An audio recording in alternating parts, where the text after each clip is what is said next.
I didn't know you were that sensitive. You actually remembered that. I'm so sensitive, I really can't answer a question from someone who's not interested in the question. I'm very interested in the question. Now, what? Johnny Carson was iconic for keeping The Tonight Show smooth, but even he couldn't avoid genuine tension when guests brought real conflict to the couch. These are the most heated moments on Johnny Carson. Charles Grodin, the accusatory guest. Well, but look at you. I mean, you don't really care what I have to say, do you, honestly? No. I gotta do an hour a night. Yeah. I'm looking for warm bodies. Right. That's all. And if I can get 7 minutes out of you, I take a bundle, I go home to Malibu. Grodin presses Johnny with a prosecutorial tone, repeatedly asking if he even cares about his guests. It's aggravated by you asking me dumb questions like that. Well, I'm trying to cut through the list, the questions. Well, forget the list. All right, I'm really asking you man to man as though we weren't here. Yes. We are here, but as though we weren't here. Yeah, I'm here. I don't know about you. There are a lot of things I care deeply about. Deeply? Deeply. Come on. What do you mean, come on? Deeply. Of course. You? Yes. I can care about the human condition. Come on. Like what? Don't you know what the human condition means? Yeah, but what do you care about the human condition? The sustained tension played in real time with no quick pivot back to laughs. Johnny had to defend himself instead of steering the conversation normally. The accusation hung in the air, making everyone uncomfortable. Dorothy Fuldheim and Richard Pryor debate poverty. No, I think life is so much simpler now. Nobody starves in our country. Nobody has to go out in the corners to beg. You can go and get medical aid. Nobody lives in the streets. There's some people that live in the streets. Here in this country? Yes, ma'am. Well, they don't have to. Well, tell them. This shifts hard from entertainment into confrontation, with Fuldheim pressing Pryor on poverty and responsibility. I'll tell you something. That's it. You go hiding behind the fact that I must have a prejudice. Well, No, damn ma'am. it, I don't. No, ma'am, I wasn't. I don't have a single I wasn't prejudice. hiding behind that. I was I trying don't to tell have you, any prejudice. in Appalachia, I was trying to make a common denominator for the masses. Like if I use Appalachia rather than Watts, Are they would starving understand there? that better. The laughs got replaced by genuine tension as Pryor refused to soften his answers. The debate got more direct with each exchange. Johnny tried mediating, but the heat kept building. Richard Pryor and Chevy Chase, the combative comics. Very sorry. In fact, though, that I have seen it, and it's hilarious. It's not quite as funny as mine, but it's really very funny. No, it's very funny. It's very funny. Have you seen Chevy's special? I don't like Chevy. The jabs keep stacking until the energy reads genuinely combative, with both guys trying to win the moment. Johnny had to manage the room instead of just enjoying the banter. Ed. Hey. Ready. Ready. Dog. Yeah. I wish I had a special on tomorrow night, too.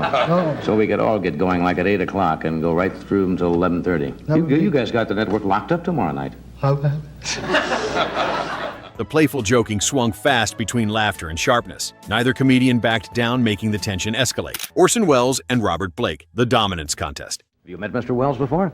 Mr. Wells, you make Wimpy look skimpy. Well, you see, I'm fat and you're ugly, but I can diet. The segment turns into a power struggle, with Wells throwing heavyweight lines and Blake snapping back. Neither one yields, making the exchange escalate into uncomfortable territory. The mood keeps edging from banter into, are they actually mad, territory. Johnny watches as the two battle for control. Lendon Smith annoys Carson. Oh, I interrupted you. No, were you saying didn't interrupt me at something. all. I just, hello, doctor, and Well, you were on Western Airlines with Lord Trimmingham or somebody. So you did get it. Did you listen? That's Lord important. Trimmingham. Yeah. Oh, Did you yes, listen? of course. I didn't. I wasn't aware that he had said Yeah. that. Did The you woman also is know always that he said that? Yes, If you'd flown among Western, other things, you would have I'm known sure. that Portland, Oregon was just about wiped out. We just we were on the hooray for Portland. We've got ice up there that you wouldn't believe. And Well, I believe it if you tell me. Johnny's patience visibly wears thin as Smith keeps rambling past natural endpoints, creating uncomfortable host-losing control energy. Gin, lemon juice, and honey. You know, we ran out of that one night, and the kids came in and were standing and barking by the bed one night, and I had to give them, I didn't have the right ingredients, so it was bourbon and some antihistaminic and some molasses. It was so bad, they never complained again. So you know, if you make the cough syrup taste too good, they're in there every 20 minutes, you know, coughing and barking and stuff. So you have to kind of watch that. But it does work if you know it's coming. You have a question for the doctor, Richie, about The irritation was real, not a punchline with the audience sensing Johnny's struggle. Smith wouldn't stop talking, making Carson visibly annoyed. The segment showed what happens when a guest ignores every social cue. Ed McMahon and Johnny Carson, the on-air bicker. Why they call it the swit. What does that mean? That's the silliest thing. That's the past of SWAT. I know that's the SWAT, yes. The swit SWAT, thank you. Mates in the air, Right. and even sleeps, apparently glides, Yeah. but for 3 years, the bird never... Yeah. Well, doesn't a shark continually swim? It never stops swimming. The shark never stops swimming. All its life. Instead of the usual smooth desk banter on March 18, 1981, the two fall into a visible on-air argument where neither immediatly backs down. Life. What does that got to do with my Well, I mean, swit? this you say for the first 3 years, this is all its life. It never stops swimming. But this bird is in the air. This shark is in the water. Be silly to see a shark flying around. Wait a minute, I fail to see the logic of this. A shark never stops swimming. A shark is buoyed by the water, its own weight. It can rest and move.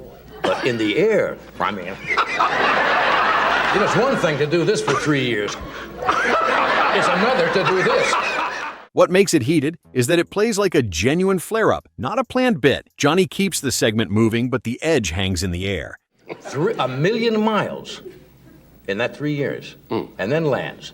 Now, I don't know what it does. It's got to say, oh, boy. I'm glad that's over. I think I'll give me a little shut-eye here. Little nappy poo. Under this tree. I don't know why I brought that up. I was stunned by that revelation. I did not know the swit. For 3 years, the bird does nothing but fly.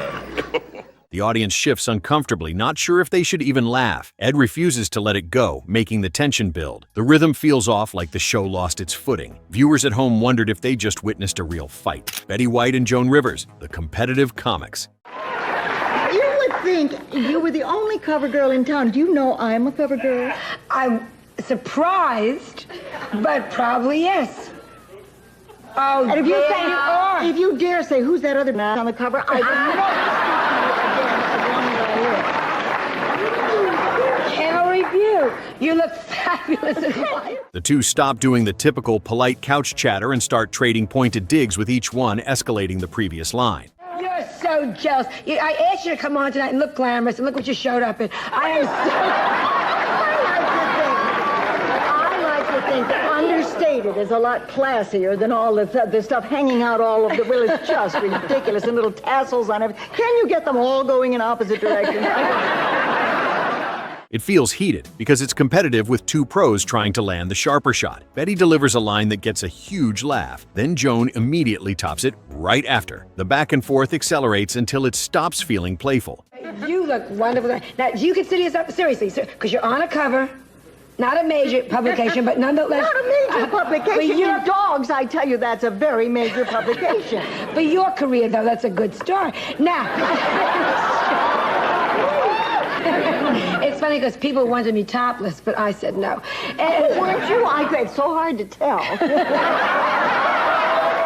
Johnny tries steering the conversation, but they're locked in battle. Each woman refuses to let the other have the last word. The segment proves two comedy legends can't share one spotlight easily. Betty's sweet persona disappears when Joan challenges her directly. Joan's quick wit meets Betty's unexpected sharpness head-on. The audience loves it, but there's a real edge underneath the laughter. Johnny's concern shows he knows this went somewhere unexpected. Marlon Brando and Gabor, the 1963 blow-up. Tom Conway, brothers never get along. So Tom said, Josh, how would you like to come on a show called Bachelor's Haven? I said, I loved it. Bachelor's Haven. Bachelor's Haven. Next day, I got live cover, look cover. I got MGM studio contract for a long term. Just for being on this one show? Yeah, but I said such outrageous things. Somebody said, for example, what do you do if you break up the engagement? You have to give back the ring. Says you must give back the ring, but keep the stone, things like that.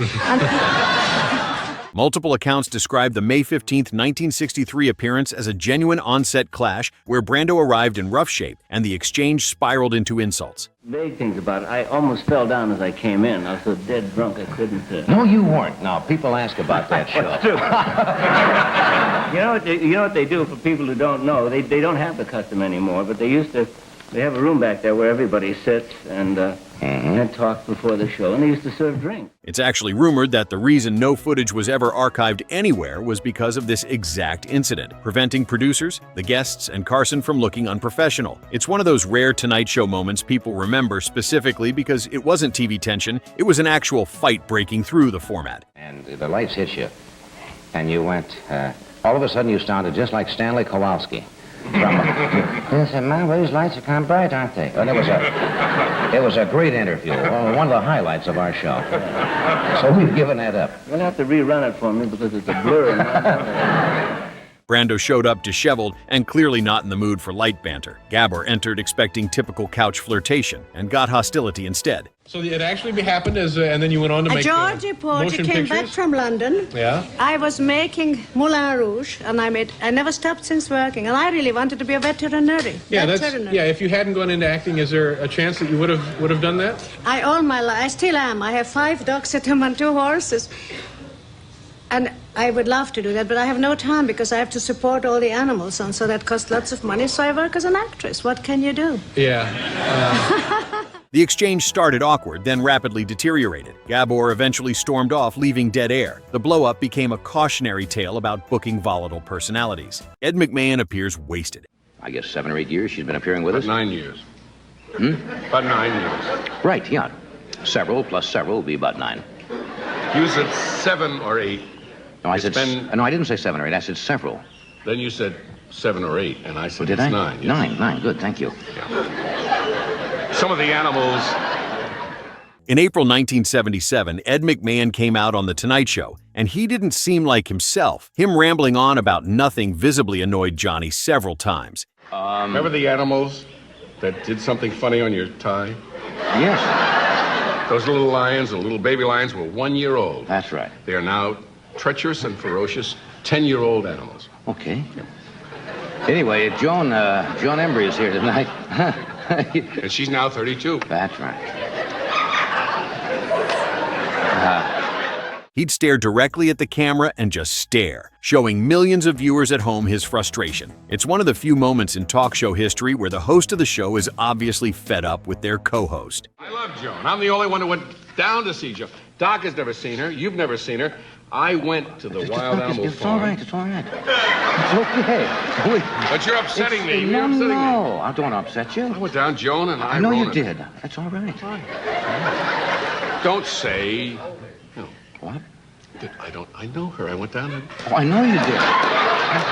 Ed kept talking in circles like he forgot what the point was. Johnny tried to nudge him back on track with small jokes, but it didn't help much. The silence in between their lines felt heavier than normal, like the whole entire studio could sense it. A few laughs popped up, but they sounded nervous instead of excited.